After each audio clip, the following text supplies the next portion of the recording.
මේ 2022 පන්තියේ ළමයින්ට දාන වීඩියෝ එක මේ වෙනකොට 2022 ළමයින්ට සරල රේඛීය චලිතය යටතේ තිරස් චලිතය ඒ වගේම ගුරුත්වය යටතේ සිරස් චලිතය චලිත සමීකරණ වලට අදාළව උදාහරණත් සාකච්ඡා කරලා ඒ පාඩම ඉවරයි. හරිනේ?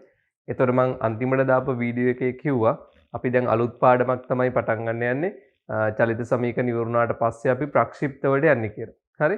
ඉතින් අද පටන් ගන්නේ ප්‍රක්ෂිප්ත පාඩම. හොඳට බලාගෙන හිටියොත් මේක තේරුම් ගන්න පුළුවන්. අමාරු පාඩමක් නෙවෙයි. මොකද ප්‍රක්ෂිප්ත පාඩම ඇතුලේ තියෙන්නේ චලිත සමීකරණමයි. හරිනේ? ප්‍රක්ෂිප්ත පාඩම ඇතුලෙත් අපි භාවිතා කරන්නේ චලිත සමීකරණමයි. ඒ නිසා කලින් චලිත සමීකරණ පාඩම අල්ලගත්තා නම් කලින් වීඩියෝ ටික බලලා චලිත සමීකරණ පාඩම අල්ලගනිපු ළමයෙක්ට ප්‍රක්ෂිප්ත පාඩම බොහොම ලේසියෙන් තේරුම් ගන්න පුළුවන්. හරි? ලියන මාතෘකාව ප්‍රක්ෂිප්ත. මාතෘකාව ප්‍රක්ෂිප්ත. ඒ යටතේ ලියන්න අවකාශය තුලින් ගුරුත්වාකර්ෂණයේ බලපෑම යටතේ පරාවලික මාර්ගයක චලනය වන වස්තුන් පරාවලික මාර්ගයක චලනය වන වස්තුන් ප්‍රක්ෂිප්ත ලෙස හඳුන්වයි. ප්‍රක්ෂිප්ත ලෙස හඳුන්වයි. right බෝඩ් එක බලන්න මම ප්‍රක්ෂිප්ත වලට උදාහරණ කීපයක් ඇඳලා පෙන්නන්නම්. හරිද? අවකාශය තුලින් ගුරුත්වාකර්ෂණයේ බලපෑම යටතේ පරාවලික මාර්ගයක චලනය වන වස්තුන් මෙන්න මේ වගේ. මෙන්න මේ වගේ ගමන් පෙතකට අපි කියන්නේ ප්‍රක්ෂිප්තය. හරිද? අපි මෙහෙම විසි කරාම මේක ඇවිල්ලා වැටෙනවා. ඊළඟට මෙන්න මේවත් ප්‍රක්ෂිප්ත තමයි.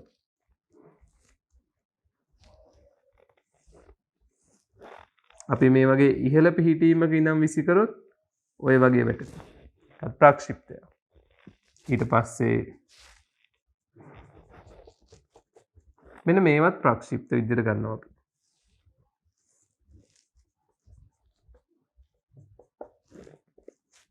මේ වගේ ඉහළ පිහිටීමක ඉඳලා තිරස්ව විසි කරත් ඔය විදිහට වැටෙනවා. ඒකත් ප්‍රක්ෂිප්තය. ඒතර මෙන්න මේවත් අපි ප්‍රක්ෂිප්ත ගණයට තමයි ගන්නේ.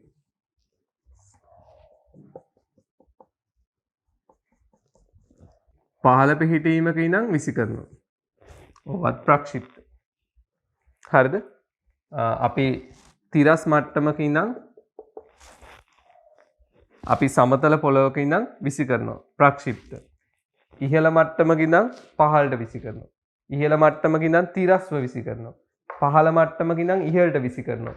මේ හැම චලිතයක්ම අපි ගණන් ගන්නේ ප්‍රක්ෂිප්තයක් විදියට. හරි? මේ හැම අවස්ථාවක්ම අපි කියන්නේ ප්‍රක්ෂිප්තයක් විදියට. දැන් උදාහරණයක් විදිහට අපි දුමු ක්‍රිකට් මැච් එකක 6 පාරක් ප්‍රක්ෂිප්තය. හරිද? ක්‍රිකට් මැච් එකක බැට්මන් ගහන 6 පාර ප්‍රක්ෂිප්තයක්. ඔයා පාරේ යන ගමන් නිකන් බල්ලෙක්ට ගලක් ගහනවා. ප්‍රක්ෂිප්තයක්. හරිද? බෝලයක් විසි කරනවා අපි. ප්‍රක්ෂිප්තයක්. මේ හැම අවස්ථාවක්ම අපි ගණන් ගන්නේ ප්‍රක්ෂිප්ත විදියට. ගුරුත්වය යටතේ ගුරුත්වාකර්ෂණයේ බලපෑම යටතේ පරාවලික මාර්ගයක චලනය වන වස්තුන්ට අපි කියන්නේ මොනවා කියලාද? ප්‍රක්ෂිප්ත කියලා. පැහැදිලිද? මේ රූප සටහන් හතර එක පෙළෙලියට ඇඳගන්න. පොඩියට අඳින්න. රූප සටහන් හතර එක පෙළට ඇඳගන්න. පහලින් ලියන්න.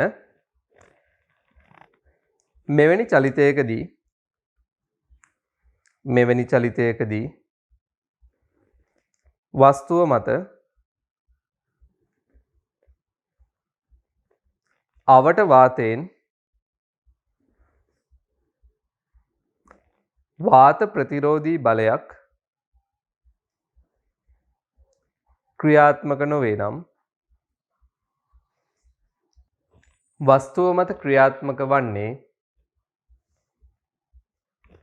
ගුරුත්වාකර්ෂණ බලය. එනම් වස්තුවේ බර පමණි. හරිද? දැන් මේ වගේ අවස්ථාවක මේ වස්තුව අවකාශය තුලින් චලනය වෙනකොට අපි හිතමු දැන් වස්තුව තියෙන්නේ මෙන්න මේ වගේ පිහිටීමක කියලා.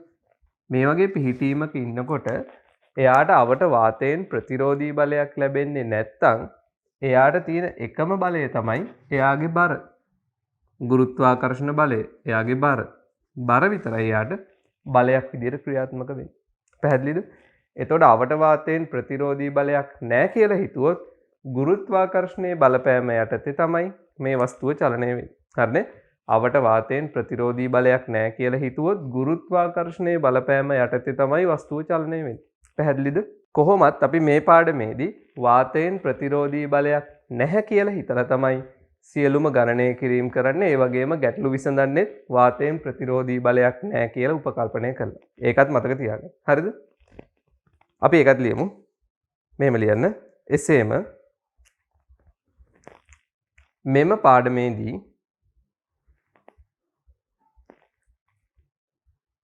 වස්තුව මත වාත ප්‍රතිරෝධී බලයක් ක්‍රියාත්මක නොවේයයි සලකා සියලුම ගණනය කිරීම සිදු කරයි. හරිද? වාත ප්‍රතිරෝධී බලයක් නැහැ කියලා හිතලා තමයි අපි සියලුම ගණනය කිරීම කරන්නේ. ඒකත් ඔළුවේ තියාගන්න. හරිනේ? අලුත් පේලියකින් ලියන්න. තිරසට තීටා කෝණයක් ආනතව u ආරම්භක ප්‍රවේගයෙන් ප්‍රක්ෂේපණය කළ වස්තුවක්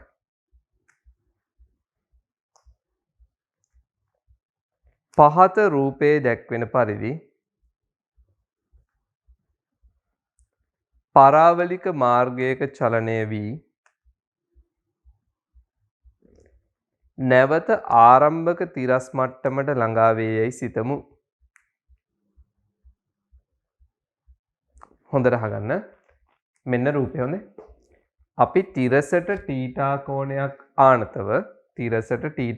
ආනතව u ප්‍රවේගයෙන් ප්‍රක්ෂේපණය කරපු වස්තුවක් මෙන්න මේ වගේ පරාවලික මාර්ගයක චලනය වෙලා, ඒ කියන්නේ ප්‍රක්ෂිප්තයක් විදියට චලනය වෙලා නැවත ආරම්භක තිරස් මට්ටමටම වැටෙනවා.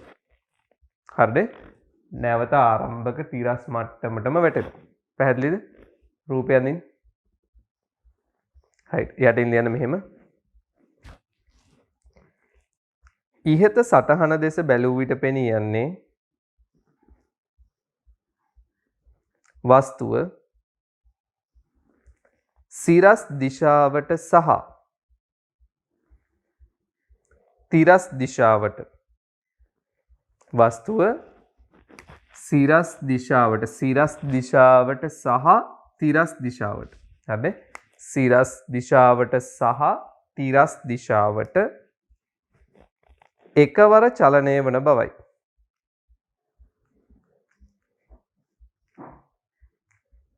මේ සඳහා බලපාන්නේ ප්‍රවේගය ආනත වීමයි.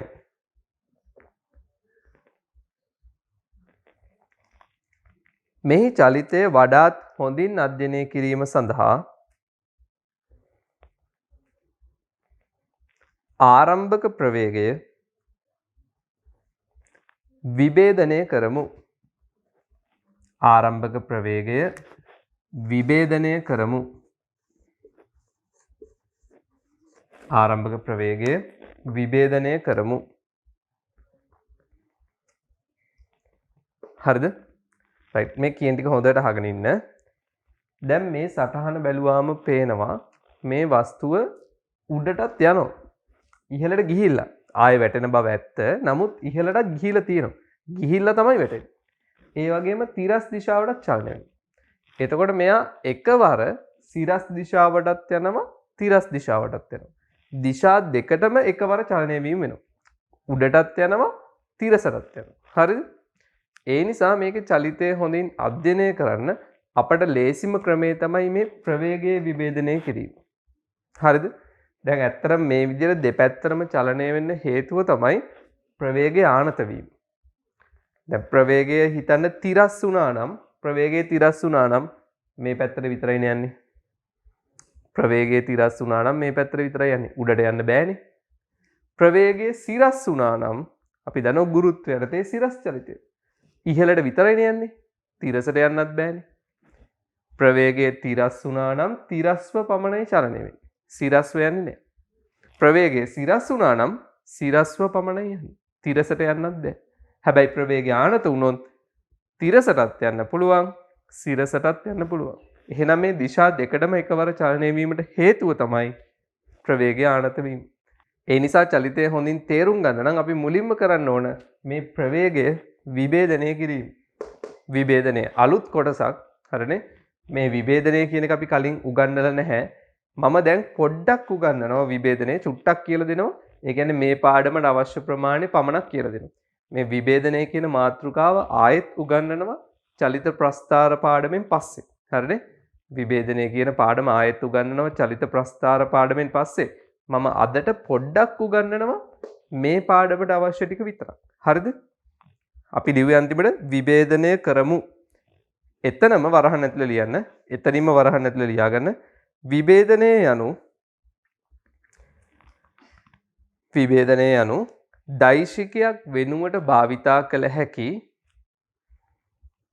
දෛශිකයක් වෙනුවට භාවිතා කළ හැකි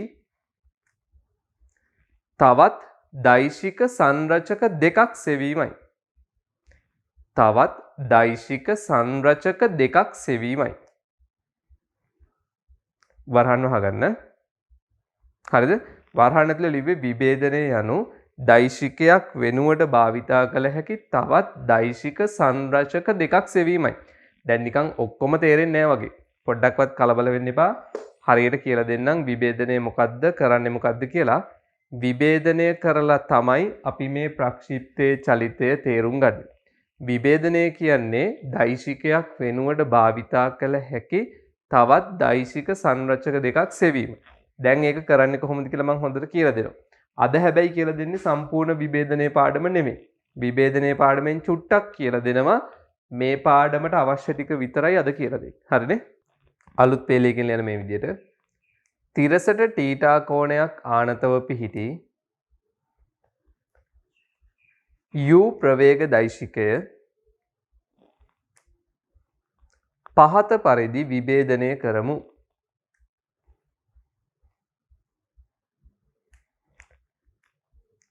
u ප්‍රවේග දෛශිකය විභේදනය කිරීම සඳහා එය කර්ණය වන පරිදි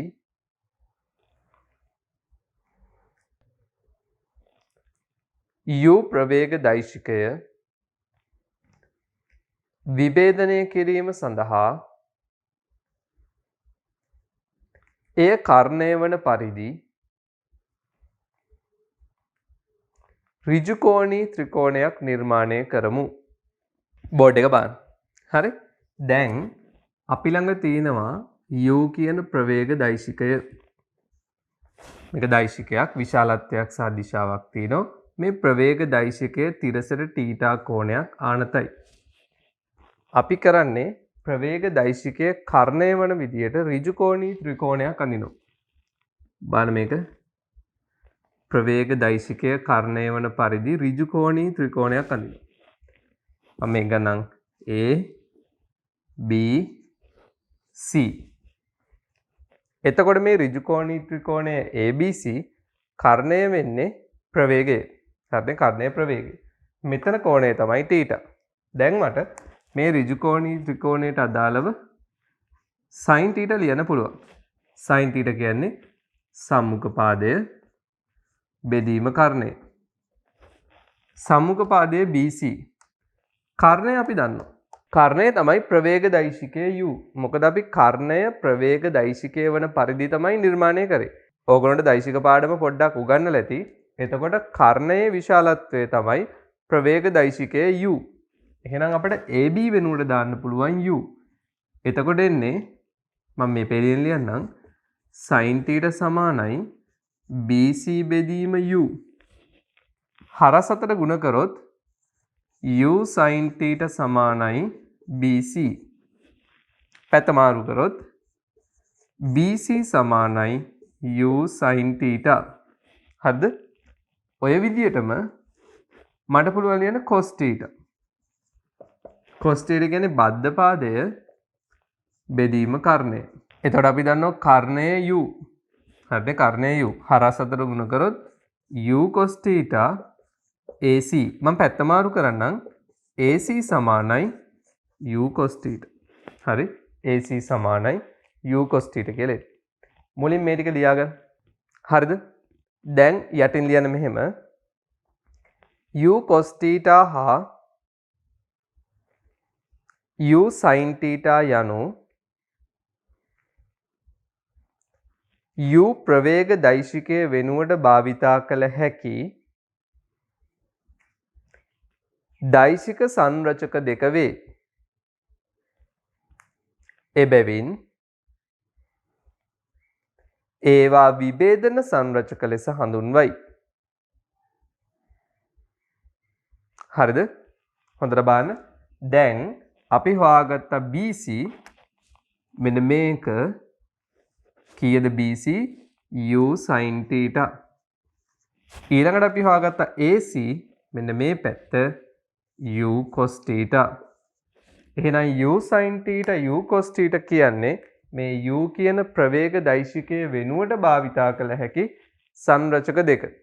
දැන් ඇත්තටම අපි u කියන ප්‍රවේගය නිරූපණය කරොත් සංරචක මගින් මෙන්න u කීයද ආනතිය theta මේක මම සංරචක වලින් නිරූපණය කරොත් මෙන්න මේ වගේ එන්නේ.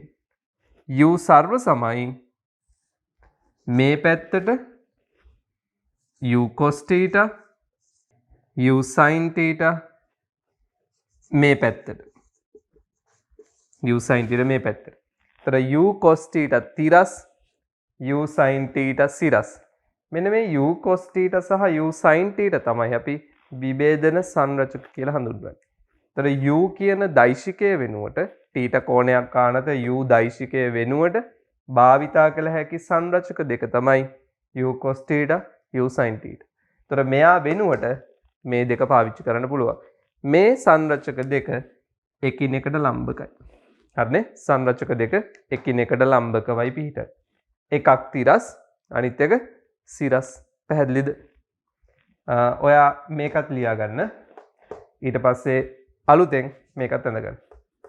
u කියන ප්‍රවේග දෛශිකය සර්ව සමයි මේ විභේදන සංරචක දෙකට. ඕනම වෙලාවක u වෙනුවට මේ දෙන්න සංරචක දෙක භාවිතා කරන්න පුළුවන්. මෙතනදී u cos theta හැසිරෙන්නේ තිරස් විභේදන සංරචකයේ විදියට. මෙයා තමයි තිරස් විභේදන සංරචකය. u sin theta තමයි සිරස් විභේදන සංරචකය. පැහැදිලිද? u cos theta තමයි තිරස් විභේදන සංරචකය. u sin theta තමයි සිරස් විභේදන සංරචකය. විභේදන සංරචක එකින් එකට ලම්බකවයි පිහිටන්නේ. හරිද? මේ ටිකත් ඇඳලා ඉවර කරා. යටින් ලියන මෙහෙම විභේදන සංරචක එකිනෙකට ලම්බකව පවතී. u cos theta තිරස් විභේදන සංරචකය වන අතර u sin theta සිරස් විභේදන සංරචකය වේ.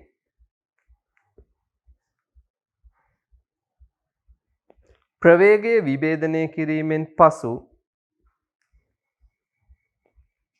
ප්‍රක්ෂිප්තය පහත පරිදි නිරූපණය කළ හැක. හරිද? මෙන්න මේ විදිහට නිරූපණය කරන්න පුළුවන්. ප්‍රවේගය විභේදනය කරාට පස්සේ ප්‍රක්ෂිප්තය අපිට මෙහෙම අඳින්න පුළුවන්. දැන් අපි u ප්‍රවේගය අඳින්නේ නැහැ. මොකද ප්‍රවේගය විභේදනය කළා ඉවරයි. තිරස් දිශාවට තියෙන ප්‍රවේග සංරචකය u cos theta, සිරස් දිශාවට තියෙන ප්‍රවේග සංරචකය u sin theta. හරිද? දැන් ඔයා තේරුම් ගන්න u cos theta කියලා ප්‍රවේගයක් තියෙනවා තිරස් දිශාවට. එහෙනම් වස්තුව මේ පැත්තට ඇදෙනවා. ප්‍රවේගයක් තියෙනවා නම් වස්තුව මේ පැත්තට චලනය වෙන්න උත්සාහ කරනවා. ඒ වගේම u sin theta කියලා ප්‍රවේගයක් තියෙනවා සිරස් දිශාවට. එහෙනම් වස්තුව ඉහළට චලනය වෙන්න උත්සාහ කරනවා. u sin theta නිසා තමයි උඩට යන්නේ. u cos theta නිසා තමයි හරහට යන්නේ. පැහැදිලිද කියන්නේ? ප්‍රවේග විභේදනය කරාම ඔයාලට තේරෙනව නේද දෙපැත්තට යන්න හේතුව. ඒ කියන්නේ තිරසටයි සිරසටයි දිශා දෙකඩම එකවර චලනය වෙන හේතුව තමයි ඒ දිශා දෙකඩම ප්‍රවේග දෙකක් තියෙනවා. තිරස් දිශාවට u cos theta තියෙනවා. ඒ පැත්තට චලනය වෙනවා. සිරස් දිශාවට u sin theta තියෙනවා. ඒ පැත්තටත් චලනය වෙනවා. දෙපැත්තටම එකවර චලනය වෙනවා. පැහැදිලිද? මේ රූපේ පොඩියට ඇඳගන්න. පහලින් ලියන්න මෙහෙම.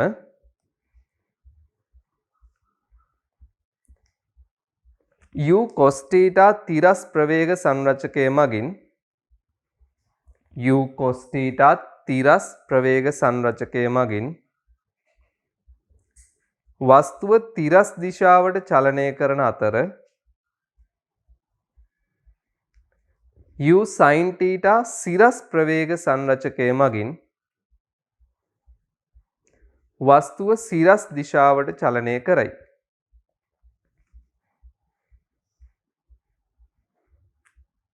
වස්තුව මත ක්‍රියාත්මක වන්නේ ගුරුත්වාකර්ෂණ බලයයි. එනම් වස්තුව මත ක්‍රියාත්මක වන්නේ ගුරුත්වජ ත්වරණයයි. මෙය අවකාශය තුලින් ගුරුත්වය යටතේ චලනය වේ. හරිද? දැන් ආයෙ කියනවා මම u cos theta නිසා තිරස්ව චලනය වෙනවා. u sin theta නිසා සිරස්ව චලනය වෙනවා. අපි මුලින්ම කිව්වා වාත ප්‍රතිරෝධය නොසලකා හරිනවා කියලා. ඒතර වාත ප්‍රතිරෝධය නොසලකා හැරියොත් චලනය වන වස්තුවට ක්‍රියාත්මක වෙන්නේ බර විතරයි. ගුරුත්වාකර්ෂණ බලය. බර විතරයි නම් මේ වස්තුවට බලපාන්නේ ගුරුත්වජ ත්වරණය විතරයි. අපි දන්නවා ගුරුත්වජ ත්වරණය තියෙන්නේ සිරස්ව පහළට g. අපි ගුරුත්වය යටතේ සිරස් චලිතය ඉගෙන ගත්තා. ගුරුත්වජ ත්වරණය තියෙන්නේ සිරස්ව පහළට g. අපි 10යි කියලා තමයි ගන්නෙ g වල අගය. හරිනේ? දැන් මේ වස්තුව ගුරුත්වය යටතේ තමයි අවකාශය තුලින් චලනය වෙන්නේ. හරිද? ලියන අලුත් පේලියකින් මෙහෙම වස්තුව ගුරුත්වය යටතේ චලනය වන බැවින්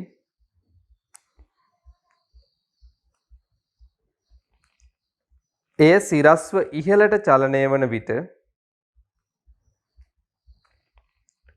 සිරස් ප්‍රවේගය ක්‍රමයෙන් අඩු වී යම් අවස්ථාවකදී ශුන්‍ය වී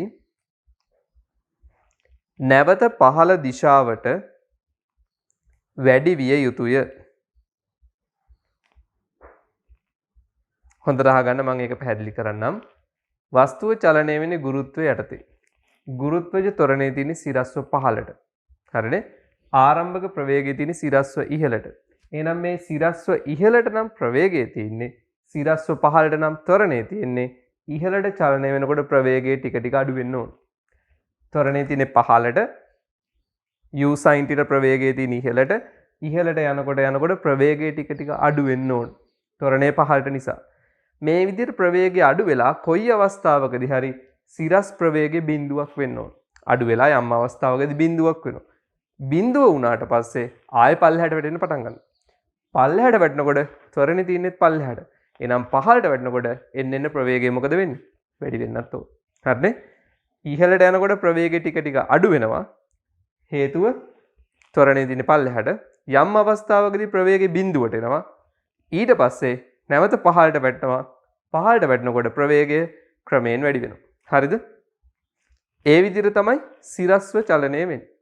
ප්‍රවේගය අඩු වෙමින් ඉහළ ගිහිල්ලා ප්‍රවේගය ශුන්‍ය වෙලා නැවත ප්‍රවේගය වැඩි වෙමින් පහළට වැටෙනවා. හරිනේ? ප්‍රවේගය අඩු වෙමින් ඉහළට ගිහිල්ලා ප්‍රවේගය ශුන්‍ය වෙලා නැවත ප්‍රවේගය වැඩි වෙමින් පහළට වැටෙනවා. හරිද? ආයෙත් අලුත් පෙළයකින් ලියන්න. අලුත් පෙළයකින් u cos theta ප්‍රවේග සංරචකයේ හේතුවෙන් තිරස්ව චලනය වේ. ගුරුත්වජ ත්වරණය පවතින්නේ සිරස්ව පහළටයි. එනම්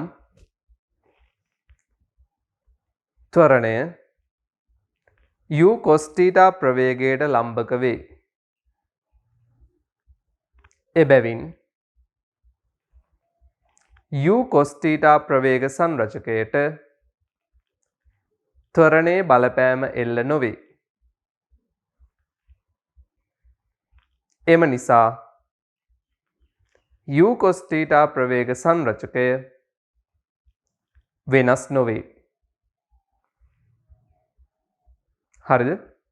හොඳට අහගන්න කියන්නේ u cos theta නිසා තමයි තිරස්ව චලනය වෙන්නේ. u cos theta නිසා තමයි තිරස්ව චලනය වෙන්නේ. හැබැයි ගුරුත්වජ ත්වරණය සිරස්ව පහළට තියෙන්නේ. මේ දෙන්න එකිනෙක ලම්බකයි. ඒ නිසා u cos theta ප්‍රවේගයට ගුරුත්වජ ත්වරණය බලපාන්නේ නැහැ. ත්වරණයේ බලපෑමක් එන්නේ නැති නිසා මේ u cos theta කියන ප්‍රවේගය වෙනස් වෙන්නේ නැහැ. හරිද? u cos theta කියන ප්‍රවේගය වෙනස් වෙන්නේ නැහැ. ත්වරණයේ බලපෑමක් එන්නේ නැති නිසා. ඒ නිසා දිගටම u cos theta නියතව තියෙනවා. හරිද? ඒක වැදගත් කාරණයක්. ඒ නිසා රතු පෑනෙන් තරුවක් දාලා මෙහෙම ලියන්න. අලුත් පේලයකින් රතු පෑනෙන් තරුවක් දාලා අලුත් පේලයකින් මෙහෙම ලියන්න. ප්‍රක්ෂිප්තයක තිරස් ප්‍රවේග සංරචකය වෙනස් නොවේ. ප්‍රක්ෂිප්තයක තිරස් ප්‍රවේග සංරචකය වෙනස් නොවේ. රතු පෑනෙන් තරුවක් දාලා එක ලියන්න. හරිද? ඒක වැදගත් කාරණයක්. සිරස් ප්‍රවේග සංරචකය වෙනස් වෙනවා. මොකද සිරස් ප්‍රවේගයට ත්වරණය බලපාන. තිරස් ප්‍රවේග සංරචකයට ත්වරණය ලම්බකයි. ඒ නිසා බලපාන්නේ නැහැ. හරිනේ? ලම්බක ත්වරණය බලපාන්නේ නැහැ. ඒ නිසා තිරස් ප්‍රවේග සංරචකයේ u cos theta වෙනස් වෙන්නේ නැහැ. හරිනේ? වෙනස් වෙන්නේ නැහැ. පැහැදිලිද? අලුත් පේලියකින් ලියන්න මෙහෙම. අලුත් පේලියකින් ඉහත කරුණු සලකා බැලීමෙන් පසු කාලය ගතවන විට ප්‍රක්ෂිප්ත චලිතයේ නිරත වන වස්තුවේ විවිධ පිහිටීම් වලදී ප්‍රවේග සංරචක විචලනය වන ආකාරය පහත පරිදි නිරූපණය කළ හැක. බෝඩ් එක බලන්න. හරිනේ? මේ තියෙන්නේ ප්‍රක්ෂිප්ත චලිතයේ දෙන වස්තුවක විවිධ පිහිටීම් වලදී කාලය ගත වෙනකොට විවිධ පිහිටීම් වලදී ප්‍රවේග වෙනස් වෙන විදිය ගැන තමයි අපි සාකච්ඡා කරන්න හදන්නේ. දැන් අපි ලක්ෂණ කීපයක් කිව්වා. මුලින්ම කිව්ව රතු පෑනෙන් අපි තරුවක් දාලා ලියාගත්තා ප්‍රක්ෂිප්තයේ තිරස් ප්‍රවේග සංරචකය වෙනස් නොවේ. මොකද මෙයාට බලපාන ගුරුත්වජ ත්වරණයේ තියෙන සිරස්ව පහළට. ත්වරණයේ සිරස්ව පහළට නම් තිරස් ප්‍රවේගයට ලම්බක නිසා තිරස් ප්‍රවේගය වෙනස් වෙන්නේ නැහැ. ඒ නිසා හැම පිහිටීමකදීම තිරස් ප්‍රවේග සංරචකය වෙනස් වෙන්නේ නැහැ. හැම පිහිටීමකදීම තිරස් ප්‍රවේග සංරචකය වෙනස් වෙන්නේ නැහැ. u cos theta. u cos theta. හරිද? හැම පිහිටීමකදීම තිරස් ප්‍රවේග සංරචකය වෙනස් වෙන්නේ නැහැ. u cos theta. හැබැයි සිරස් ප්‍රවේග සංරචකය වෙනස් වෙනවා. ඉහළට යනකොට සිරස් ප්‍රවේග සංරචකය අඩු වෙනවා ත්වරණයේ තියෙන පල්ලහැට නිසා. එහෙනම් මෙන්න මේ වගේ පිහිටීමකට එනකොට සිරස් ප්‍රවේග සංරචකය අඩුයි u sin theta වලට වඩා අඩුයි. තව ඉහළට යනකොට තව අඩු වෙනවා. තව ඉහළට යනකොට තව අඩු වෙනවා. මං කිව්වා යම් අවස්ථාවකදී ප්‍රවේගය අඩු වෙලා බිඳුවක් වෙනවා කියලා. ඇත්තටම බිඳුවක් වෙන්නේ මෙන්න මෙතනදී. හරියටම මෙන්න මේ උපරිම පිහිටීමේදී තමයි සිරස් ප්‍රවේගයේ බිඳුවක් වෙන්නේ. සිරස් ප්‍රවේගයේ බිඳුවක් වෙන නිසා තමයි මේ පිහිටීම උපරිම පිහිටීම වෙන්නේ. මොකද මෙතනින් උඩට යන්න බෑ සිරස් දිශාවට ප්‍රවේගයක් නැති නිසා. පැහැදිලි? මේ දක්වා ඉහළට චලනය වෙන්නේ සිරස් ප්‍රවේගයක් තියෙන නිසා. ප්‍රවේගය අඩු වෙමින් හෝ ඉහළට චලනය වෙනවා. මොකද ඉහළට ප්‍රවේගයක් තියෙන නිසා. මෙතනට එනකොට ප්‍රවේගයේ බිඳුවක් වෙනවා. සිරස් ප්‍රවේගයේ බිඳුවක් වෙනවා. සිරස් ප්‍රවේගයේ බිඳුවක් වුණාම තවත් ඉහළට යන්න බැරි වෙන නිසා පල්ලෙහාට වැටෙන්න පටන් ගන්නවා. හරිනේ? දැන් මෙයා ආයෙත් පල්ලෙහාට වැටෙනවා. එතකොට ත්වරණයේ තියෙන පහළට නිසා ප්‍රවේගය නැවත ක්‍රමයෙන් වැඩි වෙනවා. එයා ආරම්භක මට්ටමට ආයෙත් එනවා නම් ආරම්භක ප්‍රක්ෂේපණ මට්ටමට නැවත ළඟා වෙනවා නම් මෙතන ප්‍රවේගය u sin theta ට සමාන වෙනවා. පැහැදිලිද? u sin theta වලින් නම් ප්‍රවේගය බිඳුව වෙලා බිඳුවේ සිට u sin theta දක්වා නැවත වැඩි වෙනවා. හැබැයි එකම මට්ටමේ තියෙන්න ඕන. හොඳේ? එකම මට්ටමේ තියෙන්න ඕන. මෙන්න මේ විදිහට තමයි ප්‍රවේග සංරචක වෙනස් වෙන්නේ. තිරස් ප්‍රවේගය වෙනස් වෙන්නෙම නැහැ. සිරස් ප්‍රවේගය අඩු වෙලා බිඳුව වෙලා ආයෙත් පල්ලෙහාට වැඩි වෙන්න පටන් ගන්නවා. පැහැදිලිද? මේ සටහන පිළිවෙලට නගන්න. ලියන අලුත් පෙළියකින් මෙහෙම ප්‍රක්ෂිප්ත චලිතයකට අදාළව පහත භෞතික රාශි දැන සිටිය යුතුය. ප්‍රක්ෂිප්ත චලිතයකට අදාළව පහත භෞතික රාශි දැන සිටිය යුතුය.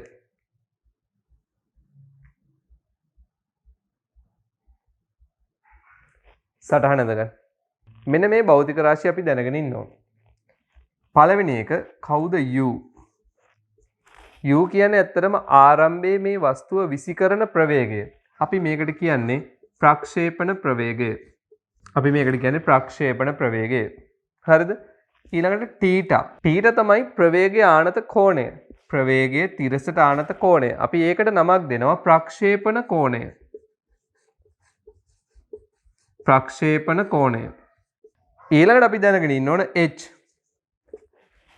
H කියන්නේ ඇත්තටම මේ ප්‍රක්ෂිප්ත චලිතයේදී වස්තුව ගමන් කරන ඉහළම මට්ටම. වස්තුව ගමන් කරන ඉහළම මට්ටම. ඊට වඩා ඉහළට යන්නේ නැහැ. හරිද?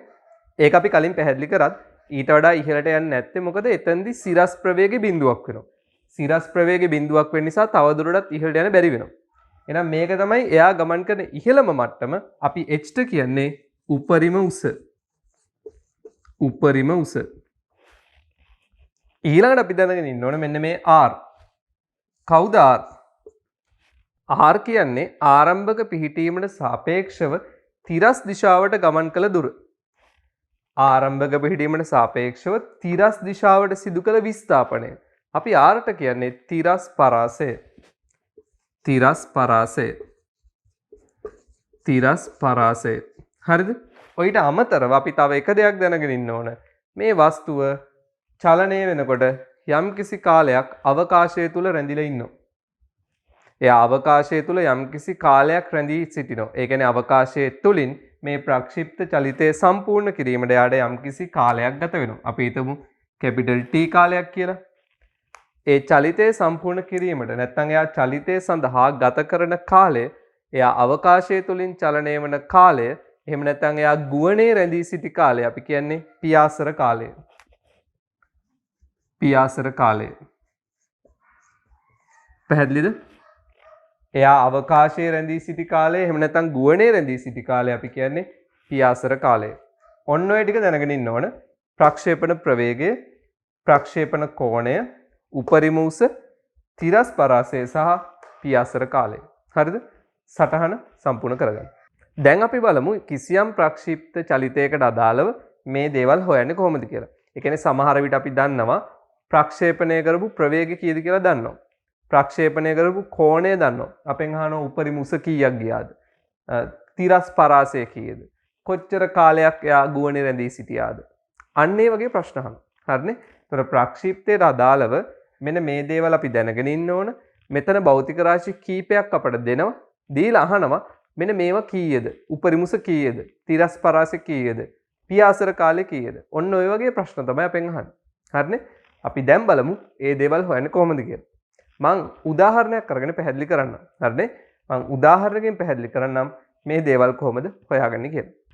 මම තෝරගත්තේ හෝම්වර්ක් 13 දෙවෙනි ගාන. හරිනේ? අපි උදාහරණ වලින් බලමු කොහොමද මේ ගණනය කිරීම කරන්න කියලා. කොහොම වුණත් මතක තියාගන්න චලිත සමීකරණ තමයි අපට ඕන වෙන්නේ ගොඩක් දුරට. හරිනේ? අපි තෝරගමු හෝම්වර්ක් 13 දෙවෙනි ගාන. පොළවේ සිට 60 ms ඍණයක ප්‍රවේගයෙන් සහ තිරස සමග අංශක 30ක කෝණයක් සාධන දිශාවක් ඔස්සේ වස්තුවක් ප්‍රක්ෂේප කරයි. ප්‍රක්ෂේප කරනවා කියන්නේ විසි කරනවා කියන්නේ. හරිද? එය නගින උපරිම උසද, ඒ සඳහා ගතවන කාලයද, තිරස් පරාසයද සොයන්න. දැන් බලන්න පොළොව මට්ටමේ ඉඳන් ආරම්භක ප්‍රවේගය 60යි. ආරම්භක ප්‍රවේගය 60යි. එතකොට u තමයි 60. හරිද? ආරම්භක ප්‍රවේගය 60යි.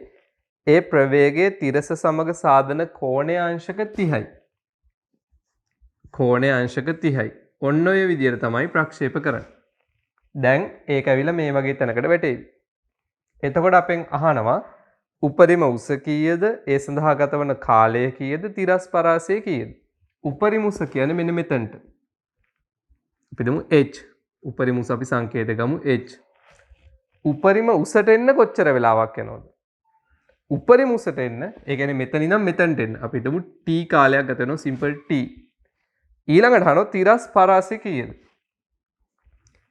මෙතනට තමයි තිරස් පරාසය. නැවත වැටෙන තැනට. අපි හිතමු r. තිරස් පරාසය r.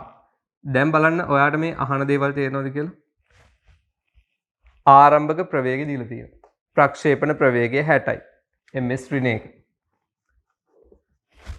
ප්‍රක්ෂේපණ කෝණය දීලා තියෙනවා 30යි. අංශක 30ක් ආනතයි. කෝණය දීලා තියෙනවා.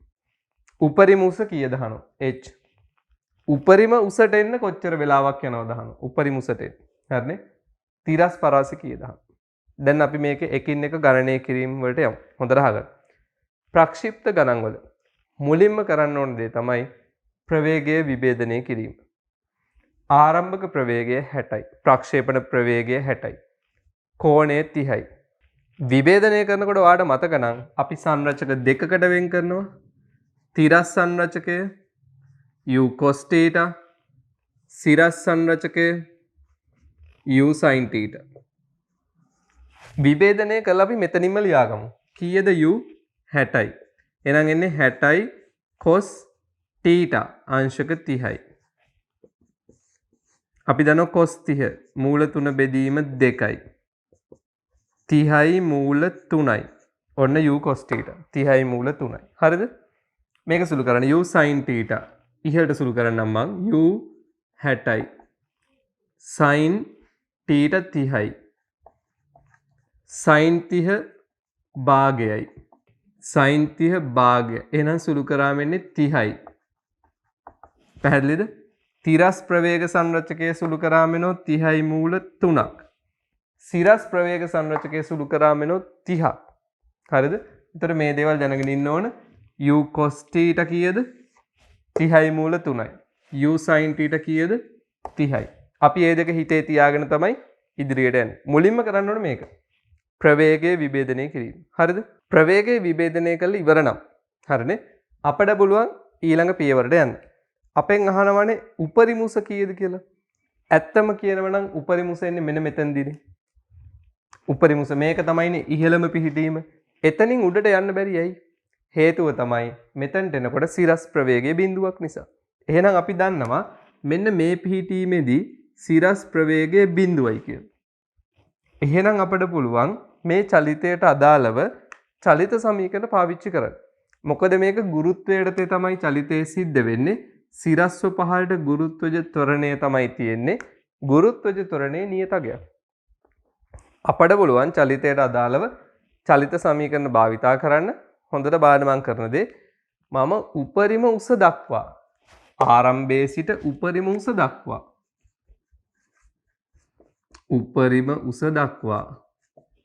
සිරස්ව ඉහළට දානවා v වර්ග සමානයි u වර්ග ධන 2as.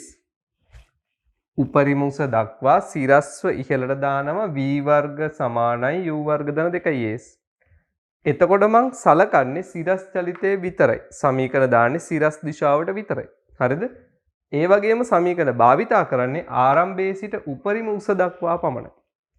දැන් ආරම්භයේ සිට උපරිම උස දක්වා මෙතනට આવොත් අවසන් ප්‍රවේගය කීයද? සිරස් දිශාවට අවසන් ප්‍රවේගය බිඳුවයි. උපරිම උසට එනකොට සිරස් දිශාවට අවසන් ප්‍රවේගය බිඳුවයි. සිරස් දිශාවට ආරම්භක ප්‍රවේගය කීයද? u sin theta. සිරස් දිශාවට ආරම්භක ප්‍රවේගය කීයද? u sin theta. ඔක තමයි ආරම්භක ප්‍රවේගය. සිරස් දිශාවට ආරම්භක ප්‍රවේගය u sin theta. උපරිම උසට එනකොට සිරස් දිශාවට අවසන් ප්‍රවේගය බිඳුවයි. හරිද? 2යි a සිරස්ව ඉහළට චලනය වෙන්නේ. ත්වරණය සිරස්ව පහළට තියෙන්නේ g. කීයද g? අපි දන්නවා ගුරුත්වජ ත්වරණය 10යි. හැබැයි අපි චලිත සමීකරණ යොදන්නේ ඉහළට. ගුරුත්වජ ත්වරණය තියෙන්නේ පහළට. ඒ නිසා ඍණ 10යි. ඊළඟට උපරිම උස දක්වා චලනය වෙනකොට ආරම්භක පිහිටීමට සාපේක්ෂව මෙන්න මෙතනට එනකොට සිරස් විස්ථාපනය කීයද? ආරම්භක මට්ටමට සාපේක්ෂව ඉහළම පිහිටීමට එනකොට සිරස් විස්ථාපනය h නේද? උපරිමුස නේද? එහෙනම් සිරස් විස්ථාපනය h. අපි දැන් ඇත්තරම සමීකරණ භාවිතා කරන්නේ සිරස් දිශාවට. සිරස් දිශාවට සමීකරණ භාවිතා කරනකොට අපි සලකන්නේ සිරස් දිශාවට තියෙන භෞතික රාශි විතරයි. උපරිමුස දක්වා එනවා මෙතනට. අවසාන ප්‍රවේගයේ සිරස් ප්‍රවේගයේ බිඳුවයි. ආරම්භක සිරස් ප්‍රවේගය u sin θ. ඉහළට ත්වරණය ඍණ 10යි. සිරස් දිශාවට උපරිමුසට එනකොට විස්ථාපනය h. දැන් මේ පදේ ඍණයි 20h මේ පැත්තට ගන්න. 20h ඍණ පදේ මේ පැත්තට ගත්තම දන වෙනවා 20h. u sin θ අපි දන්නවා. සුළු කරා. u sin θ 30යි. මෙතනට 30 ආදේශ කරන්න. 30යි. එහෙනම් මෙතන h සමානයි 30 වර්ග බෙදීම 20යි. කීයද 30 වර්ග? 900යි. 920 ෙන් බෙදන්න 45යි. එහෙනම් උපරිමුස කීයද? මීටර් 45යි. පැහැදිලිද? උපරිමුස එන්නේ මීටර් 45යි. ඊළඟට තව කැලලක් අහනවා මේම. ඒ සඳහා ගතවන කාලය. ඒ සඳහා කියන්නේ මොකද්ද? උපරිමුස චලනය වීම සඳහා. උපරිමුසට චලනය වීම සඳහා. මං කාලය ගත්ත සංකේතය සිම්පල් t කියලා. දැන් අපි දන්නවා උපරිමුසට එනකොට ප්‍රවේගය කීයද? සිරස් ප්‍රවේගය බිඳුවයි. ඉතින් අපිට උපරිමුස දක්වා තව චලිත සමීකරණයක් දාන්න පුළුවන්. මන් දාන්නම් v සමානයි u ධන t. උපරිම උස දක්වා සිරස්ව ඉහළට. එතකොට උපරිමුසට එනකොට අවසන් ප්‍රවේගය සිරස් දිශාවට බිඳුවයි. ආරම්භක ප්‍රවේගය u sin θ. u sin θ. ත්වරණය ඍණ 10යි. ඉහළට ත්වරණය ඍණ 10යි. කාලය මං t කියලා ගත්තේ. උපරිමුසට කාලය. මේ ඍණ පදය මේ පැත්තට ගන්න. 10යි t. u sin θ කීයද? 30යි. 30යි. එහෙනම් t කීයද? 10න් බෙදුවාම 3යි. එහෙනම් උපරිමුසට පැමිණීමට ගතවන කාලය කීයද? තප්පර 3යි. පැහැදිලිද? ඔන්න අපි මේ එක උදාහරණයක් පැහැදිලි කරමින් ඉන්නේ. හොඳේ. ප්‍රක්ෂේපණ ප්‍රවේගය දුන්න 60යි. ප්‍රක්ෂේපණ කෝණය දුන්න 30යි. මුලින්ම කරන්න ඕන ප්‍රවේගයේ විභේදනය කිරීම. විභේදනය කරා u cos θ සුළු කළා හොයාගත්තා. u sin θ සුළු කළා හොයාගත්තා. දැන් අපි ප්‍රවේග සංරචක දන්නවා. ප්‍රවේග සංරචක දන්නවා මුලින්ම අහන්නේ උපරිමුස. ඉතින් උපරිමුස අහනවා නම් සමීකරණ භාවිතා කරන්නේ උපරිමුස දක්වා පමණයි. උපරිමුස දක්වා චලිත සමීකරණ භාවිතා කරනකොට අපි මේ සමීකරණ වලට ආදේශ කරන්නේ සිරස් දිශාවට පවතින භෞතික රාශි විතරයි. සිරස් දිශාවට. මොකද දැන් සලකන්නේ මම සිරස් චලිතය පිළිබඳ විතරයි. එහෙනම් v වර්ග සමානයි u වර්ග ධන 2 as දැම්මා. සිරස් දිශාවට චලිතයට අදාළව භෞතික රාශි ආදේශ කරා. උපරිමස හොයාගත්තා 45යි. සිරස් දිශාවටම උපරිමුස දක්වා තව සමීකරණයක් දැම්මා. ඊට අදාළ භෞතික රාශි ටික ආදේශ කරා. උපරිමුසට පැමිණීමට කාලය හොයාගත්තා. තප්පර 3යි. පැහැදිලිද ඒ ටික? ඊළඟට මේ ගානේ තව කොටසක් තියෙනවා. තිරස් පරාසය සොයන්න. තිරස් පරාසය ඒ කියන්නේ r හොයන්න ඕන. හොඳට අහගෙන ඉන්න. සාමාන්‍යයෙන් තිරස් පරාසය හොයන්න කලින් අනිවාර්යෙන් පියාසර කාලය හොයාගන්න ඕන. තිරස් පරාසය හොයන්න කලින් අනිවාර්යෙන් පියාසර කාලය හොයන්න ඕන. Capital T. ඒ කියන්නේ මේ වස්තුව සම්පූර්ණයෙන් අවකාශයේ රැඳී සිටි කාලය පියාසර කාලය කැපිටල් T සෙව්වට පස්සේ තමයි අපි තිරස් පරාසය හොයන්නේ. හරිද? මේ ගානේ අපි උපරිම උස දක්වා චලනය වීමට කාලය හෙව්වා. තප්පර 3යි. එතකොට යම්කිසි ළමයෙක්ට තර්ක කරන්න පුළුවන් උපරිම උස දක්වා එන්න තප්පර 3ක් ගියා නම් ඕක එහා පැත්තට වැටෙන්නත් තව තප්පර 3ක් යනව නේද? උපරිම උසට එන්න තප්පර 3ක් ගියා නම් ඉතුරු ටික ආයෙ වැටෙන්නත් තප්පර 3ක් නේද යන්නේ? දෙපැත්ත සමමිතිකයි නේද කියලා තර්ක කරන්න පුළුවන්. ඔව් ඒක ඇත්ත. නමුත් අපි ගණනය කිරීම වලදී ඒ කියන්නේ ගණන් හදනකොට අපි මේ පැත්තට තප්පර 3ක් ඉහළට ආවනම් එහා පැත්තට තප්පර 3ක් පල්ලෙහාට වැටෙනවා කියලා සලකලා ගාන හදන්නේ නැහැ. හරිද? අපි ගණන් හදනකොට සාමාන්‍යයෙන් මුලින් පියාසර කාලය හොයනවා. පියාසර කාලය හොයලා ඉවර වෙලා තමයි තිරස් පරාසය හොයන්නේ. ළමයෙක්ට තර්ක කරන්න පුළුවන් උපරිමුසට එන්න තප්පර 3ක් ගියානේ. එහෙනම් ආයෙ වැටෙන්නත් තප්පර 3ක් යනව නේද? එහෙම තර්ක කරන්න පුළුවන්. ඒක හරි. නමුත් අපි ගණන් හදනකොට එහෙම තර්ක කරන්නේ නැහැ. අපි කරන්නේ පියාසර කාලය වෙනමම හොයලා පෙන්නනවා. පියාසර කාලය හොයලා ඉවරුණාට පස්සේ අපි තිරස් පරාසය හොයන්න යනවා. පැහැදිලිද? රයිට්. දැන් අපි බලමු කොහොමද පියාසර කාලය හොයන්නේ? ඒ වගේම කොහොමද තිරස් පරාසය හොයන්නේ කියලා. හරිනේ? දැන් බලන්න පියාසර කාලය කියන්නේ මොකද්ද? පියාසර කාලය කියන්නේ මේ වස්තුව අවකාශයේ රැඳී සිටි කාලයනේ. එහෙනම් පියාසර කාලය අදාළ වෙන්නේ සම්පූර්ණ චලිතයට නේද? පියාසර කාලය අදාළ වෙන්නේ සම්පූර්ණ චලිතයට නේද? එහෙනම් දැන් සමීකරණ භාවිතා කරන්නේ මුළු චලිතයට. කලින් අපි උපරිමුස දක්වා දැන් මම සමීකරණ භාවිතා කරන්නේ මුළු චලිතයට. සම්පූර්ණ චලිතයට. හරිනේ? සම්පූර්ණ චලිතයට මම යොදන සමීකරණය බලන්න. සිරස්ව ඉහළට S සමානයි UT ධන භාගයයි AT වර්ග. සම්පූර්ණ චලිතයට සිරස්ව ඉහළට S සමානයි UT ධන භාගයයි AT වර්ග. මේක තමයි භාවිතා කරන සමීකරණය. හරි? දැන් අපි සම්පූර්ණ චලිතය ගත්තොත් මෙතන ඉඳන් මෙතනට හොඳේ මෙතන ඉඳන් මෙතනට සම්පූර්ණ චලිතය ගත්තොත් සිරස් දිශාවට විස්ථාපනය කීයද? සම්පූර්ණ චලිතය ගත්තොත් සිරස් දිශාවට විස්ථාපනය කීයද? විස්ථාපනය කියන්නේ ආරම්භක පිහිටීමත් අවසාන පිහිටීමත් අතර කෙටිතම දුර. මෙන්න ආරම්භක පිහිටීම මෙන්න අවසාන පිහිටීම. ඒතර මේ පිහිටීම් දෙක අතර කෙටිතම දුර කීයද? කෙටිතම දුර ඔයා කියන්නේ මේක. නෑ වැරදි. මේ තිරස් කෙටිතම දුර. මේ තිරස් මම අහන්නේ සිරස් දිශාවට කෙටිතම දුර කීයද? සිරස් දිශාවට කෙටිතම දුර විස්ථාපනය බිඳුවයි. සිරස් දිශාවට විස්ථාපනය බිඳුවයි. මොකද මෙයා h උසක් ඉහළට ගිහිල්ලා ආපහු h උසක් පහළට වැටෙනවා. හරිනේ?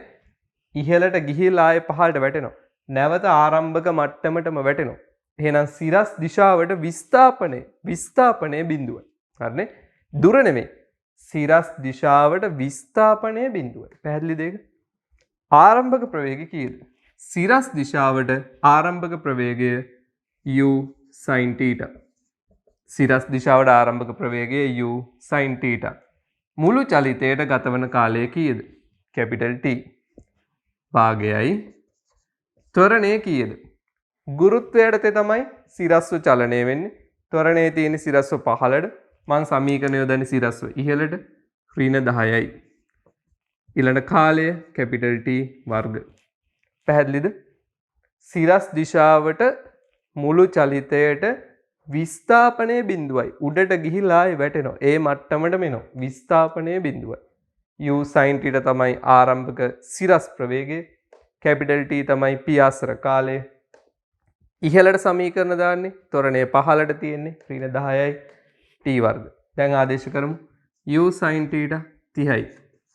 t ඍණ 5යි. t වර්ග. මේකේ පොදු සාධක එළියට ගන්න. 5යි t පොදුයි. 6 ඍණ t. සාධක දෙකක් තියෙනවා. එහෙනම් 5යි t වාරයක් 6 ඍණ t සමානයි බිඳුවයි. 5යි t සමානයි බිඳුව හෝ ගුණිතයක් නේ. 6 ඍණ t සමානයි බිඳුව. මෙතනින් එන්නේ t සමානයි බිඳුව හෝ t සමානයි 6. ඔන්න උත්තර දෙක. t සමානයි බිඳුව හෝ t සමානයි 6. කාලයේ වර්ග සමීකරණයක් නේ. උත්තර කාලයේ වර්ග සමීකරණයක් නම් උත්තර දෙකක් එනවා. කාලයේ වර්ග සමීකරණයක් උත්තර දෙකක් ආවා. බිඳුව හෝ 6. බිඳුවක් වෙන්න බෑ. මේ චලිතයට යම්කිසි කාලයක් ගත වෙනවා. එහෙනම් කැපිටල් T බිඳුවක් විය නොහැක. බිඳුවක් විය නොහැක නම් 6යි. තප්පර 6යි. දැන් ඔන්න ඔයාට ආයෙ තර්ක කරන්න පුළුවන්. අපි දන්නවනේ උපරිම උසට එන්න තප්පර 3යි. ඔව්. එහෙනම් ඊටු ටික වැටෙන්න තප්පර 3යි 6යි.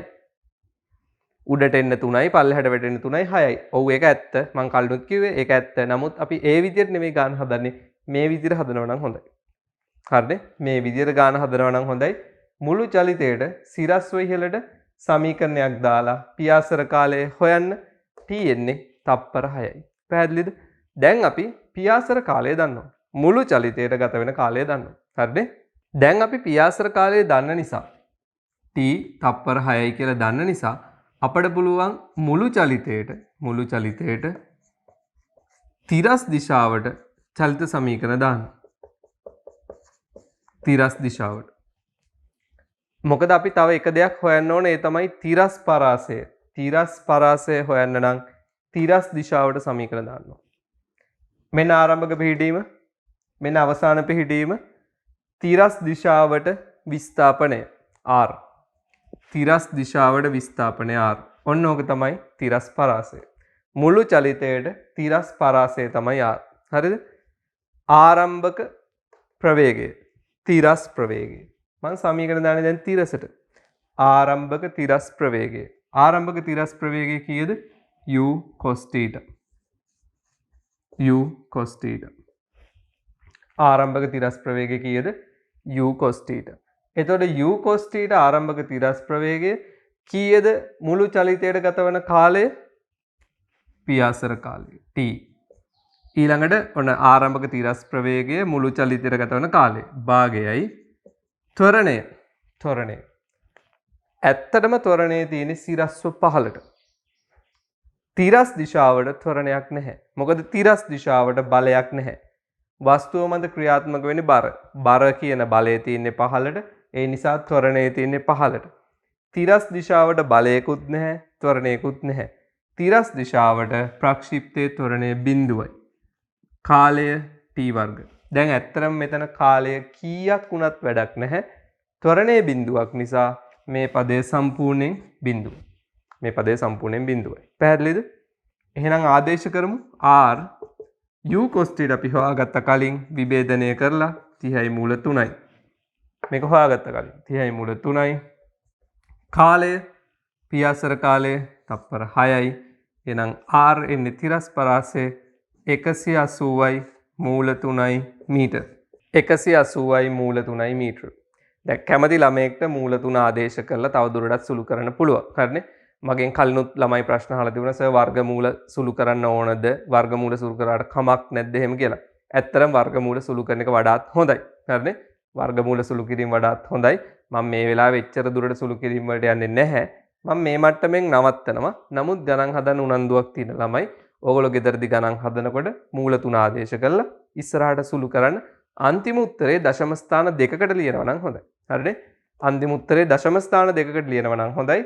මම දැනට මෙතනින් සුළු කිරීම නවත්තනවා. 180යි මූල 3යි මීටර. පැහැදිලිද? මේක තමයි අපට ලැබෙන තිරස් පරාසය. එතකොට ඔයගොල්ලෝ මතක තියාගන්න ඕන ප්‍රක්ෂිප්ත ගණන් හදනකොට සිරස් දිශාවට සමීකරණ දානවා නම් අපි සිරස් දිශාවට තියෙන භෞතික රාශිය විතරයි සලකන්නේ. තිරස් දිශාවට සමීකරණ දානවා නම් අපි තිරස් දිශාවට තියෙන භෞතික රාශිය විතරයි සලකන්නේ. ප්‍රක්ෂිප්තයකදී සිරස් සහ තිරස් දිශා දෙකටම චලනය වෙන නිසා ඒ දිශා දෙකට අදාළව වෙන වෙනම සමීකරණ භාවිතා කරන්න ඕන. එතකොට තමයි අපිට උත්තර වලට යන්න පුළුවන් වෙන්නේ. පැහැදිලිද? මේ මං හැදුවේ හෝම්වර්ක් 13 දෙවෙනි ගාන. මං එක ගානක් හදලා ඔයාලට පැහැදිලි කරලා දුන්නේ. අපට ගානේ දත්ත විදියට දීලා තිබුණා ප්‍රක්ෂේපණ ප්‍රවේගය කීයද? ප්‍රක්ෂේපණ කෝණය කීයද කියලා. ප්‍රවේගයයි කෝණයයි දුන්නාම අපි උපරිම උස හෙව්වා. උපරිම උස දක්වා චලනය වීමට කාලය හෙව්වා. පියාසර කාලය හෙව්වා. තිරස් පරාසය හෙව්වා. මේ ඔක්කොම හොයන්න අපට දත්ත දෙකයි දුන්නේ. ප්‍රක්ෂේපණ ප්‍රවේගයයි ප්‍රක්ෂේපණ කෝණයයි. ගාන පැහැදිලිද? මේ හදපු මුල්ම ගාන. ඒ නිසා මුල ඉඳන් බලන්න. දැන් අපි හදන්නේ හෝම්වර්ක් 13 5වෙනි ගාන. මේක කියනවා උස sannivedana කුළුණක මුදුනේ සිට 30 ms ඍණයක ප්‍රවේගයෙන් තිරස්ව ප්‍රක්ෂේප කළ වස්තුවක් තප්පර 10කට පසු පොළවේ වදී. කුළුණේ උසද බිම පතිත වූ තැනට කුළුණේ සිට ඇති දුරද සොයන්න. මෙන්න ගන්න. මම රූපය ඇඳලා දෙන්නේ. කුළුණක් තියෙනවා උස. මේ කුළුණ මුදුනේ නම් 30ක ආරම්භක ප්‍රවේගයෙන් ප්‍රක්ෂේප කරන වස්තුවක් ප්‍රක්ෂේප කරන්නේ තිරස්ව. හරිනේ? තිරස්ව ප්‍රක්ෂේප කරන වස්තුව තප්පර 10කට පස්සේ පොළවේ වදිනවා. අපෙන් අහනවා කුළුණේ උස කීයද? පොළවේ වදින තැනට කුළුණේ සිට දුර කීයද? උසයි දුරයි අහන්න. කොහොමත් ප්‍රක්ෂිප්තය ගුරුත්වයට තමයි චලනය වෙන්නේ. ඒ නිසා තමයි මම g කියලා දැම්මේ. හරිද? මේ ගානේ ආරම්භක ප්‍රවේගයේ තිරස් ආනත නැහැ. ඒ නිසා ප්‍රවේගයේ විභේදනය කරන්න ඕනේ නැහැ. අපි උස හොයන්න ඕන සිරස්ව. ඒ නිසා සමීකරණ දාන්න වෙනවා සිරස් දිශාවට. දුර හොයන්න ඕන තිරසට. එහෙනම් සමීකරණ දාන්න වෙනවා තිරසට. මම මුලින්ම සම්පූර්ණ චලිතයට සමීකරණයක් දාලා උස හොයන්න හදන්න. බෝඩ් එක බලන්න. මුළු චලිතයට සිරස්ව පහළට s සමානයි ut ධන භාගයයි at වර්ග දාන්න. එතකොට මුළු චලිතයට සිරස්ව පහළට දැම්මොත් සිරස්ව පහළට විස්ථාපනය ආරම්භක පිහිටීමේ සිට අවසාන පිහිටීමට සිරස්ව පහළට විස්ථාපනය. සිරස්ව පහළට විස්ථාපනය කුළුණේ උසට සමානයි. h. ආරම්භක සිරස් ප්‍රවේගය. හොඳට තේරුම් ගන්න. ආරම්භක ප්‍රවේගය 30යි තමයි. හැබැයි ඒ 30 තිරස්. සිරස් ප්‍රවේගය ඒ කියන්නේ මේකට ලම්බක ප්‍රවේගය එහෙම දීලා නැහැ. ප්‍රවේගය ඇත්තටම තිරස් නම් සිරස් ප්‍රවේගය කීයද? බිඳුවයි. විභේදනය කරන්න ඕනේ නැහැ. ආනත නැහැ. තිරස් ප්‍රවේගය 30යි නම් සිරස් ප්‍රවේගය කීයද? බිඳුවයි. එහෙනම් මෙතනට එන්නේ බිඳුව. කාලය තප්පර 10යි. චලනය වෙන්නේ ගුරුත්වය යටතේ. ත්වරණයේ තියෙන සිරස්ව 15ට. මම සමීකරණ දාන්නෙත් සිරස්ව 15ට. ඒතර මෙතන ධන 10යි. කාලය තප්පර 10යි. 10 වර්ග. හරිද? එතකොට මේක බිඳුවෙන් වැඩි කරාම කොහොමද බිඳුවයි h එන්නේ සුළු කරොත් මෙතන 5යි 100යි 500යි. ඔන්න කුළුණේ උස. මුළු චලිතයට සිරස්ව 15ට සමීකරණයක් දාලා කුළුණේ උස හොයාගන්න පුළුවන්. සිරස් දිශාවට සමීකරණ දානකොට ආදේශ කරන්නේ සිරස් දිශාවට පවතින රාශිය විතරයි. ආරම්භක ප්‍රවේගයේ තිරස්. ඒ නිසා සිරස් ආරම්භක ප්‍රවේගයේ බිඳුව. පැහැදිලිද? ඊළඟට තිරස් දුර හොයන්න ඕන. මම මුළු චලිතයට තිරස් දිශාවට මේ සමීකරණයම භාවිතා කරන්නම්. මේකම. ආරම්භක පිහිටීමේ සිට අවසාන පිහිටීමට තිරස් දුර r. තිරස් දුර r. ආරම්භක ප්‍රවේගය 30යි. තිරස් දිශාවට 30යි. කෙලිම 30 දාන්න පුළුවන්. තිරස් දිශාවට 30යි. කාලය තප්පර 10යි. ප්‍රක්ෂිප්තයක ත්වරණයේ තියෙන සිරස්ව 15ට. එහෙනම් තිරස් දිශාවට ත්වරණයේ බිඳුවයි. තිරස් ත්වරණයේ බිඳුවයි. කාලය තප්පර 10යි. කාලය කීයක් වුණත් ත්වරණයේ බිඳුවයිනේ. ඒතර මේ පදයේ සම්පූර්ණයෙන් බිඳුවයි. r එන්නේ 300යි. r එන්නේ 300යි. ඔන්න පොළවේ පතිත වන තැනට කුළුණේ සිට දුර මීටර 300යි. පැහැදිලිද? ඔන්න මම තව උදාහරණයක් කරේ. මේකෙනුත් අපිට යම් යම් දේවල් ඉගෙන ගන්න පුළුවන්. ඒක තමයි දැන් මෙතනදී අපි තේරුම් ගන්න ඕන ත්වරණයේ තියෙන සිරස්ව 15ට නිසා තිරස් දිශාවට ත්වරණයේ බිඳුවයි. ඒ වගේම ආරම්භක ප්‍රවේගයේ තියෙන තිරසට නිසා ආරම්භක සිරස් ප්‍රවේගයේ බිඳුවයි. අර එකිනෙකට ලම්බක වීම බලපාන්න. ත්වරණය සිරස් තිරස් ත්වරණයේ බිඳුවයි. ආරම්භක ප්‍රවේගයේ තිරස් ඒ නිසා ආරම්භක සිරස් ප්‍රවේගයේ බිඳුවයි කියලා. පැහැදිලිද ගාන? මේ ගානත් ආයෙ පාරක් බලන්න. ඔන්න මම උදාහරණ දෙකක් හදලා තියෙන්නේ දැන්. අපි තව එක උදාහරණයකට යන්. මම හදන්නේ homework 13 6 වෙනි ගාන. 6 වෙනි ගාන. 6 වෙනි ගානේ කියනවා තිරසට ආනතව ප්‍රක්ෂේප කළ වස්තුවක සිරස් හා තිරස් ප්‍රවේග සංරචක පිළිවෙලින් 10යි 20යි වේ.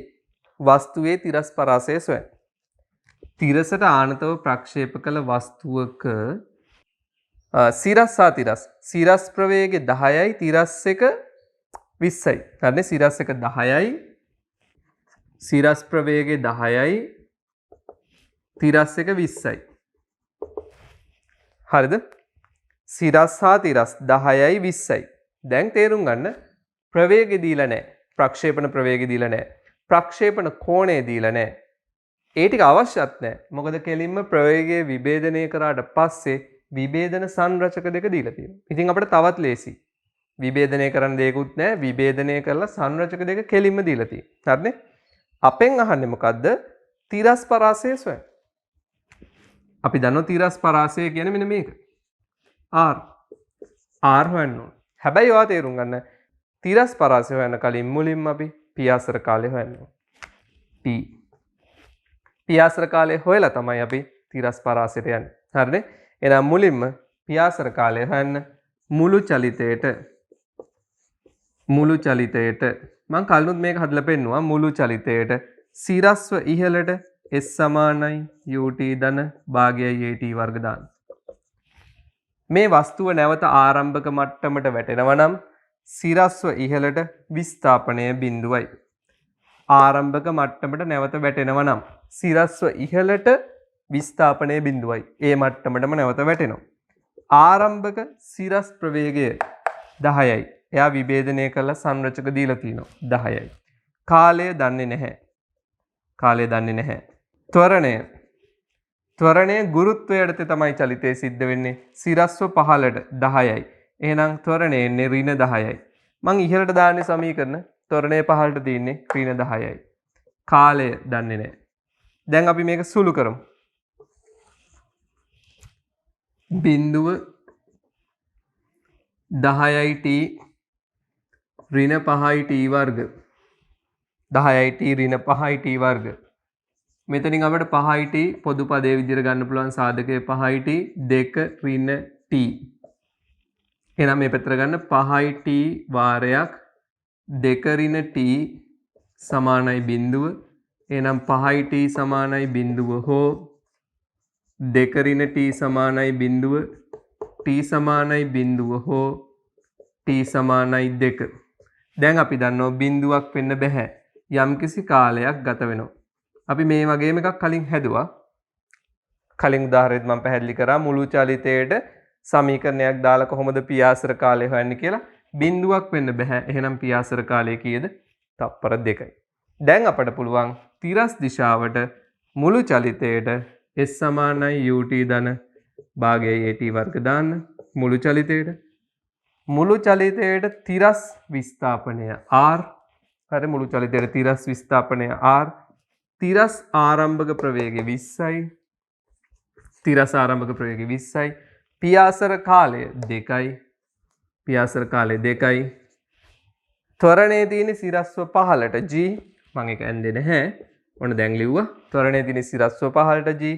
අපි චලිත සමීකරණ දාන්නේ තිරසට ත්වරණයේ බිඳුවයි. කාලය කීයක් වුණත් ත්වරණයේ බිඳුවයි. මේ පදයේ බිඳුවයි. r එන්නේ 40යි මීටර. ඔන්න තිරස් පරාසය මීටර 40. පැහැදිලිද? මම හෝම්වර්ක් 13 2 5 6 එකිනෙකට වෙනස් උදාහරණ තුනක් හැදුවා. ඉස්සෙල්ලම මේ ගණන් තුන හොඳට බලන්න. බලලා මේ ගණන් තුන තේරුම් ගන්න. අපි ප්‍රවේගයේ විභේදනය කිරීම, ඒ තිරස් දිශාවට සිරස් දිශාවට වෙන වෙනම සමීකරණ යෙදීම, උපරිම උස හොයන විදිය, ඊට අදාළව කාලය හොයන විදිය, පියාසර කාලය හොයන විදිය, තිරස් පරාසය හොයන විදිය වෙන වෙනම බලන්න. බලලා ඔය කරපු ටික හොඳට ඔලුවට දාගන්න. හරි? ඊට පස්සේ හෝම්වර්ක් 13 අනිත් ගණන් ඔයා උත්සාහ කරන්න. ඇත්තරම ප්‍රක්ෂිප්තවල තියරි ඉවර නැහැ. හරිනේ? මේ හෝම්වර්ක් ෂීට් එකේ තියෙන ඔක්කොම ගණන් ඔයාට කොහොමත් හදන්න බෑ. මොකද සමහර ගණන් වලට අදාළ තියරි මම කරලා නැහැ තාම. හැබැයි ඔයාට එකේ ඉඳන් 20 වගේ වෙනකන් උත්සාහ කරන්න පුළුවන්. කියන්නේ මුල් ගණන් 15 20 වගේ ඔයාට try කරන්න පුළුවන්. හරිද? try කරලා බලන්න මොනවද අමාරු ගණන් කියලා. ඔයාට මම අවස්ථාව දෙන්නම්. සතියක් තියෙනවා. ඊළඟ සතියේ වීඩියෝ එක දාන්න කලින් 2022 ළමයි මේ වීඩියෝ එක බලලා ගණන් ටික උත්සාහ කරලා අමාරු ගණන් මොනවද කියලා මට මැසේජ් කරන්න. හරිද? අර කලින් චලිත සමීකරණ වලට අදාළව අමාරු ගණන් එව්වා වගේ හැමෝම වීඩියෝ එක බලලා මේ ටික තේරුම් අරගෙන අනිත් ගණන් උත්සාහ කරන්න. අඩුම ගානේ එකේ ඉඳන් 15වටවත් උත්සාහ කරන්න. මුල් ගණන් 15වත් උත්සාහ කරලා අමාරු ගණන් මොනවද කියලා මට WhatsApp එකේ මැසේජ් එකක් දාන්න. එතකොට ඊළඟ සතියේ මං අමාරු ගණන් ටිකත් සාකච්ඡා කරලා මේ පාඩමේ ඉතුරු තියරි ටික කරනවා. හරිද? මේ පාඩමේ තව තියරි ටිකක් තියෙනවා. ඒ ටිකත් කරන්න ඕන. අමාරු ගණන් හදන්නත් ඕන. මට අමාරු ගාන නෙමෙයි ඔයාට අමාරු වෙන්නේ. ඒ නිසා ඔයා උදාහරණ ටික තනියම උත්සාහ කරලා අමාරු ගණන් ටික මට මැසේජ් කරලා එවන්න. ඕගොල්ලෝ එවන මැසේජ් දිහා බලලා ඇත්තටම අමාරුයි කියලා හිතන ගණන් ටික තෝරගෙන තමයි මම ලබන සතියේ සාකච්ඡා කරන්නේ. පැහැදිලිද කියන්නේ? පාඩම නවත්තන්න කලින් මම තව එක ගානක් දෙන්නම්. මේ ගාන පොතේ ලියා ගන්න. හෝම්වර්ක් ෂීට් එකේ නැහැ. හරිද? මේ ගාන පොතේ ලියා ගන්න. හැමෝම වීඩියෝ එක බලලා උදාහරණ ගණන් ටිකත් බලලා හදපු ටික බලන්න. ඊළඟට මම මේ දැන් දෙන ගාන මුලින් උත්සාහ කරන්න. මම දැන් දෙන ගාන මුලින් උත්සාහ කරන්න. ඒ ගාන පොතේ හදන්න උත්සාහ කරලා ඊට පස්සේ හෝම්වර්ක් ෂීට් එකේ අනිත් ගණන් වලට යන්න. හෝම්වර්ක් ෂීට් එක අඩුම ගානේ මුල් ගණන් 15වත් try කරන්න. 20ට වගේ යනවා නම් ගොඩක් හොඳයි. හරිනේ? ඔයා මුල් ගණන් 20 try කරලා ඒවයි අමාරු ගණන් මොනවද කියලා මට මැසේජ් එකක් දාන්න. ඒ ටික බලලා අමාරු ගණන් තෝරගෙන ලබන සතියේ මං ඒ ගණන් ටික සාකච්ඡා කරලා මේ පාඩමේ තියරි ටිකත් කරලා මේ පාඩම ඉවර කරනවා. පැහැදිලිද? මේක කොට පාඩමක්. ගොඩක් දිග නැහැ. දැන් මෙන්න මේ ගාන පොතේ ලියා ගන්න. මේක තමයි මුලින්ම හදන්න ඕන තියරි ටික බැලුවට පස්සේ. හරිනේ? රූපය ඇඳ ගන්න. කිව් අකුරක් දාලා රූපය ඇඳ ගන්න. ලියන මෙහෙම. තිරසට තීටා කෝණයක් ආනතව u ප්‍රවේගයෙන් ප්‍රක්ෂේප කළ වස්තුවක් ගුරුත්වය යටතේ චලිත වී නැවත ආරම්භක තිරස් මට්ටමටම පතිත වේ. හරිද බලන්න. තිරසට තීටා කෝණයක් ආනතව u ප්‍රවේගයෙන් ප්‍රක්ෂේප කළ වස්තුවක් ගුරුත්වය යටතේ චලනය වී නැවත ආරම්භක තිරස් මට්ටමටම පතිත වේ. වස්තුව නගින උපරිම උස සිම්පල් h කමා වස්තුවේ පියාසර කාලය කැපිටල් T හා තිරස් පරාසය කැපිටල් R සඳහා u තීටා හා g ඇසුරෙන් ප්‍රකාශන ලබා ගන්න. හරිද? ඔන්න ඔය ගාන දැන් මුලින්ම හදන්න ඕන. මේක හදලා තමයි homework sheet එක අනිත් ගණන් වලට යන්නේ. හරිනේ? මොකද්ද ගාන?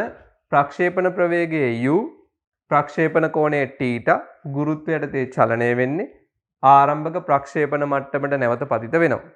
ඔයා හොයන්න ඕන h උපරිම උස, t පියාසර කාලය, r තිරස් පරාසය. මේ තුන් දෙනාට ප්‍රකාශන ලබා ගන්න ඕන u, θ හා g ඇසුරේ.